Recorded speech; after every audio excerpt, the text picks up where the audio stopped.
Assalamualaikum warahmatullahi wabarakatuh. Hamdan rasulillah salatan wassalaman ala rasulillah. Selamat malam. Dari Kota Medan, Provinsi Sumatera Utara, saya Dr. Ran bersama dengan putra tertua saya, laki-laki, saudara Rizky Arif Putra Pratama Nasution, yang insya Allah sebentar lagi akan menempuh jenjang perkuliahan. Saudara-saudara, pada malam hari ini saya akan memberikan tanggapan atau speak up dari beberapa pesan beberapa wartawan di Jakarta dan beberapa media televisi, online, dan lain-lain sebagainya. Terkait dengan beberapa hal yang diantaranya adalah tentang kasus Roy Suryo CS terkait dengan dugaan ijazah palsu Bapak Jokowi. Yang kedua, terkait dengan beberapa hal, diantaranya adanya gugatan dari warga negara ke Mahkamah Konstitusi perihal minta putusan Majelis Mahkamah Konstitusi untuk menguji kedudukan Polri atau Kapolri, apakah di bawah presiden atau di bawah kementerian. Dua poin ini saya akan memberikan tanggapan. Pertama, saudara-saudara, saya ingin menanggapi terkait dengan adanya informasi dari beberapa pengacara Roy Suryo dan kawan-kawan yang menyebut bahwa seperti ada penguatan informasi telah terjadi kadaluarsa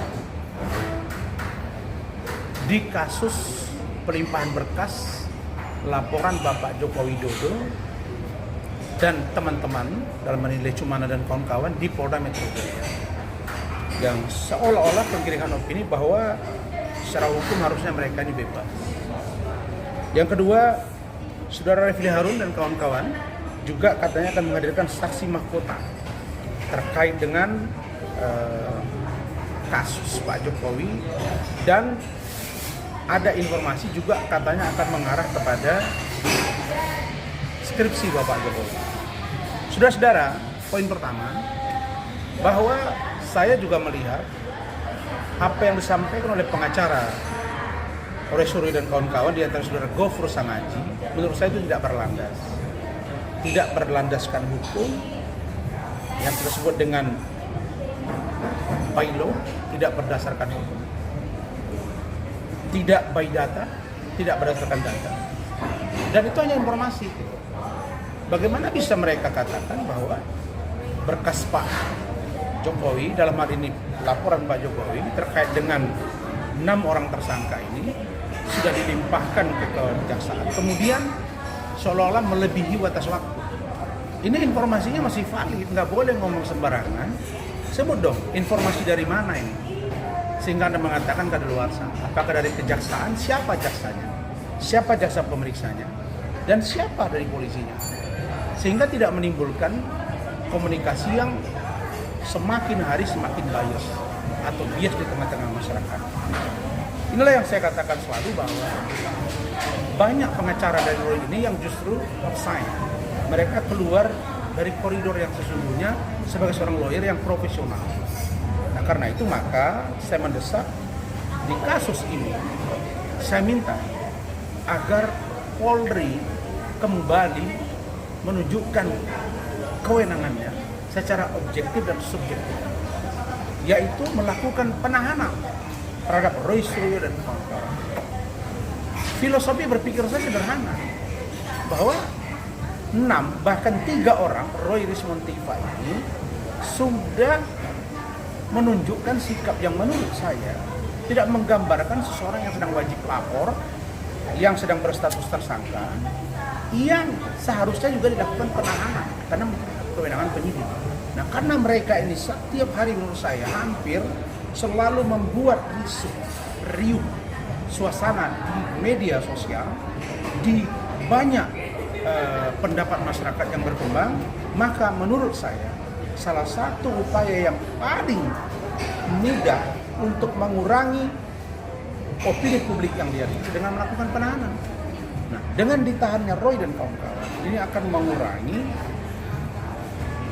opini publik yang terbangun, sehingga dalam beberapa kesempatan di televisi saya mengatakan dengan sikap Roy dan kawan-kawan ini diduga beberapa tokoh Indonesia terhasut. Dan itulah sebabnya saya mengatakan untuk segera lakukan penahanan. Yang kedua, kalau Refli Harun dalam beberapa kesempatan mengatakan bahwa seolah-olah proses hukum yang dijalani oleh Roy dan kawan-kawan ini tidak objektif, ada diskriminatif, selalu bilang ini urusan hukum. Ya, saya bilang memang bahwa saudara Refli Harun ini teman saya, tapi sayangnya beliau masuk di tengah. Jadi menurut saya dia tidak komprehensif memahami kasus ini. Harusnya mereka fokus kasus di laporan ijazah Pak Jokowi yang dilaporkan Pak Jokowi yang mereka katakan 99,9% palsu. Kalau ditarik lagi ke kas saksi mahkota, saksi ini, saksi itu terkait dengan skripsi, ini udah beda lagi. Nah, sedangkan buku yang dikarang atau yang dibuat oleh Rismon saja, yang seorang wakil presiden kita, Gibran Endgame, wapres tak punya ijazah, tak lulus SMA, begitu juga dengan Pak Jokowi, ini pun belum selesai masalahnya. Karena itu maka saya berharap saudara Roy dan kawan-kawan, saudara Refli Harun dan kawan-kawan, untuk kalian fokus di kasus ini. Berkali-kali saya ingatkan, saya melihat justru sekarang muncul.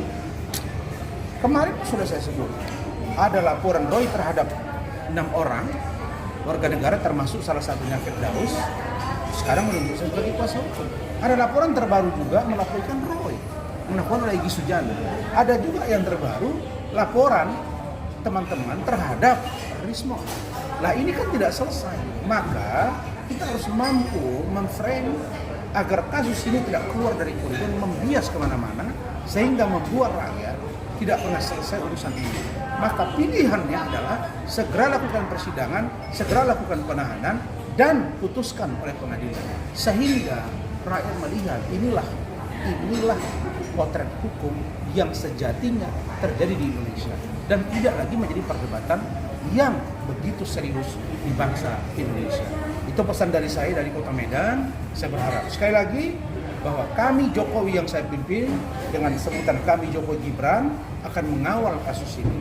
Dan kami Jokowi Gibran juga akan melakukan proses yang nantinya sedang dalam kami dalami, sehingga saya yakin organisasi yang saya pimpin, Jokowi Gibran ini insya Allah akan booming dan senantiasa mengawal untuk kepentingan bangsa dan negara, terutama menjaga harkat martabat Bapak Joko Widodo, menjaga harkat martabat Bapak Gibran Rakabuming Raka atau Mas Gibran, dan menjaga harkat martabat seorang Prabowo Subianto yang sedang menjalankan proses pemerintahan yang kita jalani. Karena itu saya spill sedikit bahwa saya setuju dengan pernyataan Bapak Sufmi Dasko Ahmad yang meminta persatuan nasional, yang meminta kritik-kritik yang diberikan kepada pemerintah harus kritik yang konstruktif, bukan kritik yang diskriminatif, apalagi besar. Itu saja dari saya.